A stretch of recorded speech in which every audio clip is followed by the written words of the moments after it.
I'm German homolos. I drink coffee and I know things. 22 ეპიზოდის თემა არის ცნობის მოყვარეობის მაგია. ჯანსაღი ცნობის მოყვარეობა ადამიანის ბუნებრივი და ყველაზე განსაკუთრებული თვისებაა ჩემი აზრით. აბა რა აზრი ექნებოდა ცხოვრებას,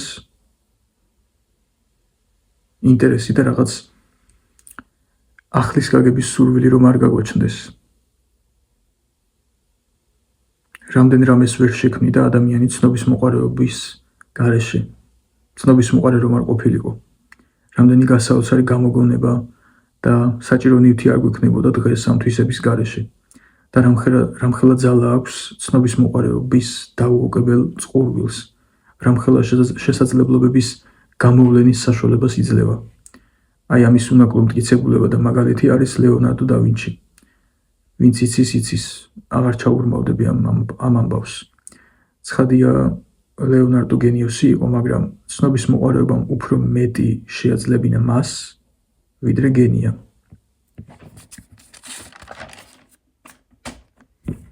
რადგან ასე უინტერესო გენიოსებით საქართველოს სავსეა, რომლებსაც ეს ცნობის მოყვარეობა არ აქვთ გაძლიერებული, განა ვერ აქვთ, არ უნდათ და მორჩა, თორე ზენიჭიერია ქართველი ადამიანი. და რა შემდგომარეობს ამ უნარის მაგია, ცნობის მოყვარეობის მაგია რა შემდგომარეობს, რატომაა ყველაზე ძვირფასი, რატომ და ცნობის მოყვარეობას ადამიანი საკუთარი თავის უკეთ შეცნობამდე მიჰყავს, შემდეგ საყვარელი საქმის პოვნამდე, თვითგანვითარებამდეც მიდის და მთელი ამ სიკეთეების ჯაჭვით იწყობა ამ ერთი პატარა უნარით, რომ ერთხელ არ გამოვიდა, არა უეჭველი იქნება სხვა გამოსავალი.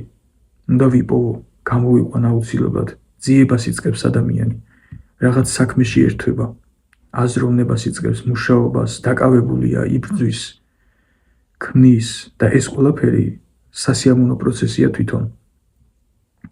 საბოლოოდ კი მთელი ეს ინვესტიცია ათმაგად უბრუნდება.